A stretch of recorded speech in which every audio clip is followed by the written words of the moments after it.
What's up everyone and welcome back to JS Outdoors. Today we're going to be going over the 500 round review of the Sig XMacro.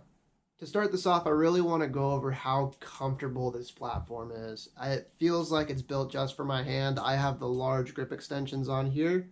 The contour on the back strap mixed with the slight cutout under the trigger guard for your finger. This thing just fits perfect in your hand. It feels like it was meant to be. All 500 rounds shot through this pistol thus far is FMJ, and it's from varying manufacturers. I've got Remington, Cellar & Bellet, a couple other oddballs out there. We had a little shooting day at work and just got some random ammo that showed up there, so we put it all through there.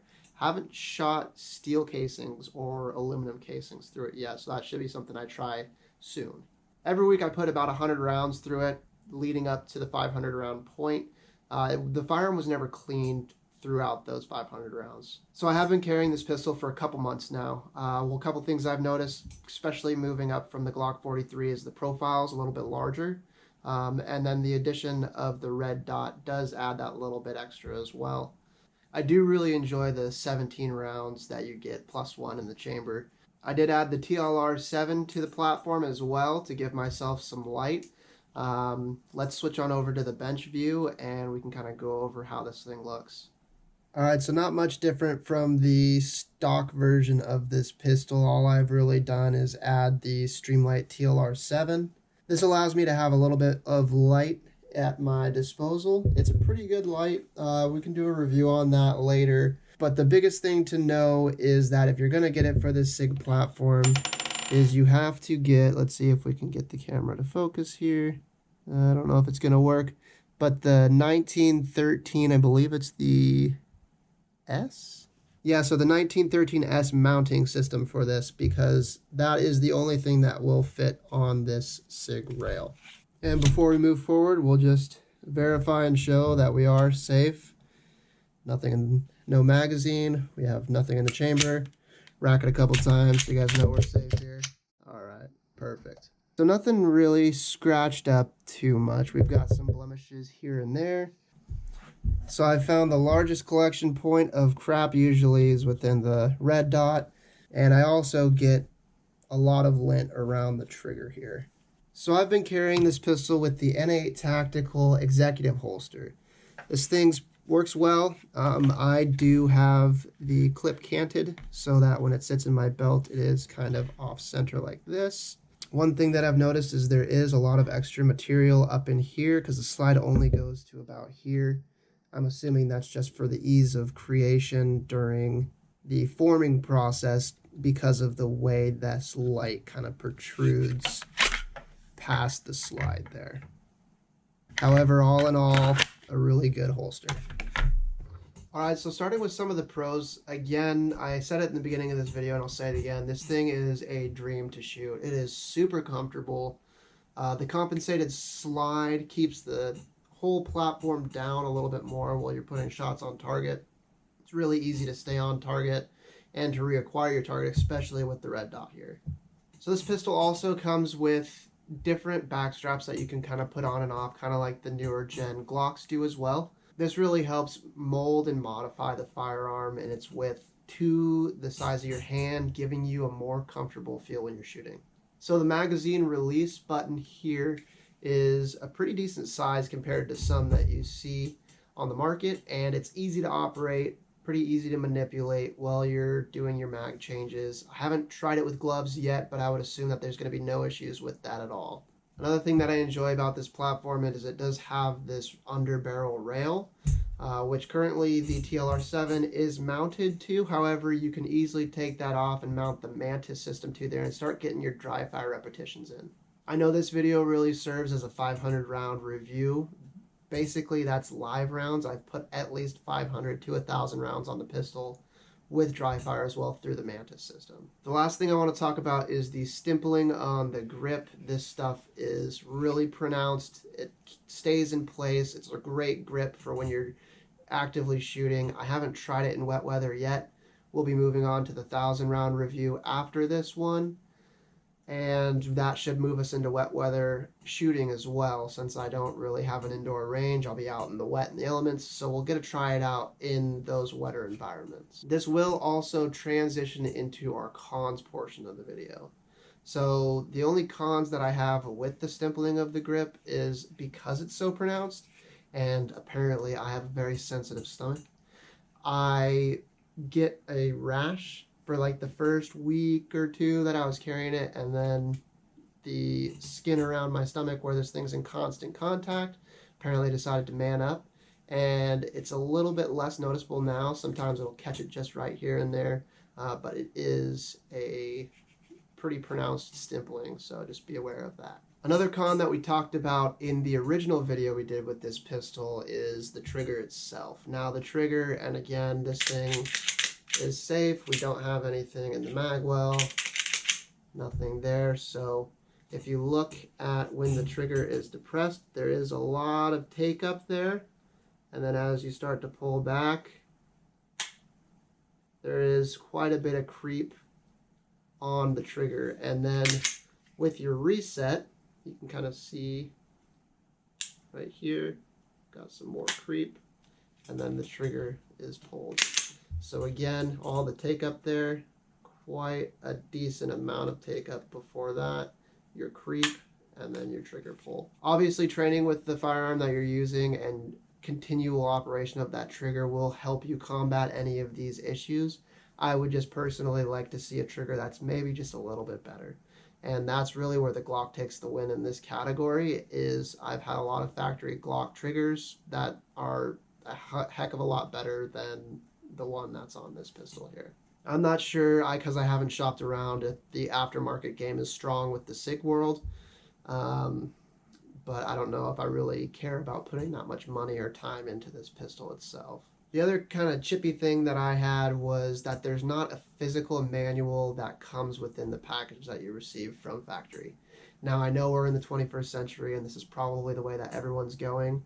I, however, do like to page flip everything. So, I mean, just print it out. I mean, I think there's even a barcode you can scan to pull up the manual, but I do enjoy getting it from factory and just being able to page flip that once or twice. So continuing with the cons, again, for all you Sig fanboys out there, this is a really great pistol. I have enjoyed shooting it. It's super comfortable.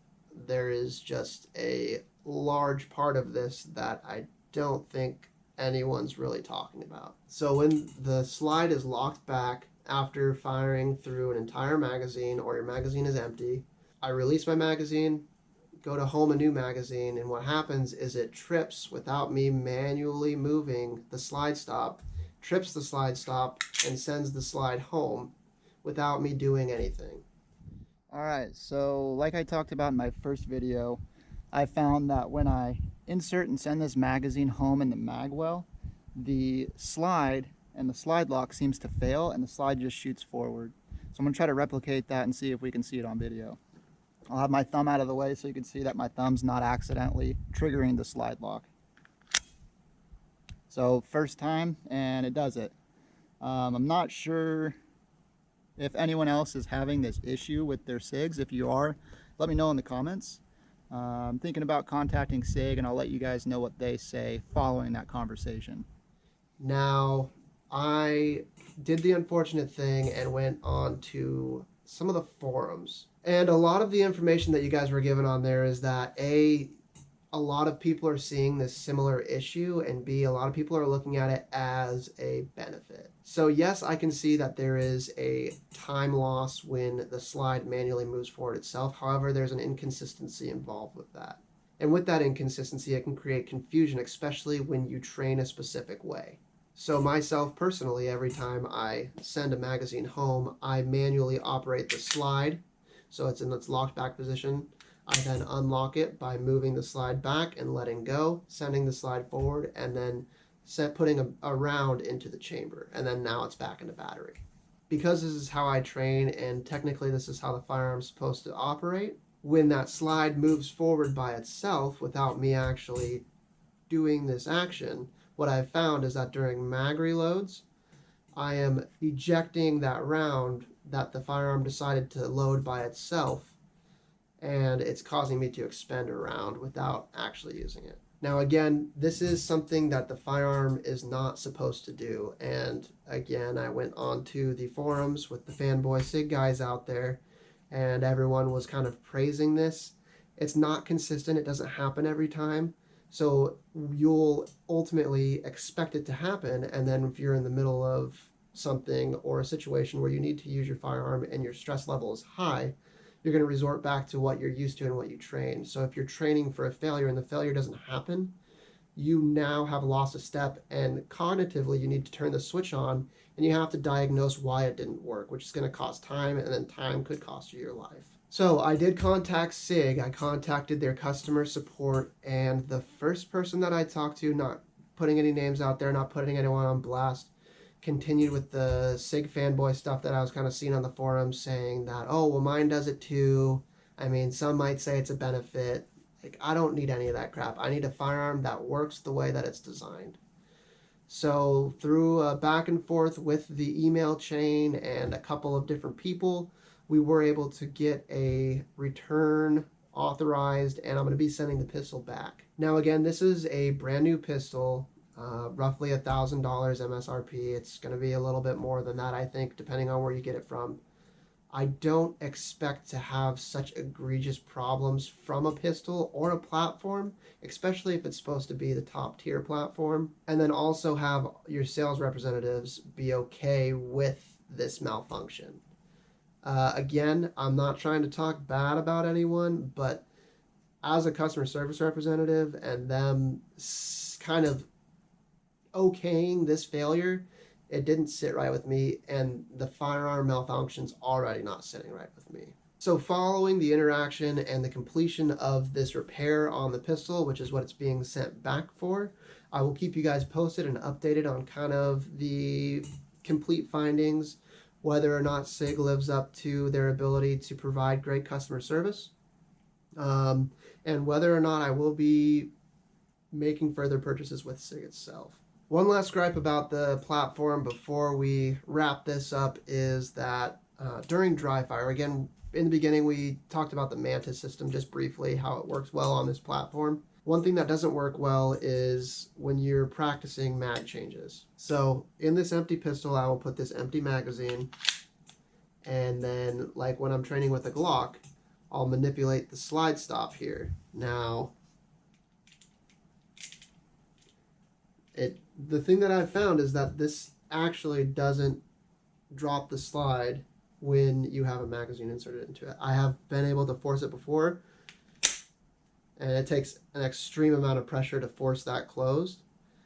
And I'm not sure if this is related to the issue that I've been seeing with the slide sending itself home or not. I feel like I should be able to manipulate that slide stop with no problems in a platform if it's working correctly.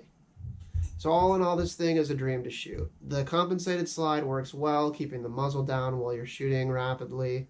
The red dot works pretty sweet. I've never had a red dot on a pistol before. I've really just only used night sights. It's really awesome for quick acquisition. We will do a review on this optic because there are some gripes I have about it, especially with like having to remove the entire optic from the firearm to change the battery.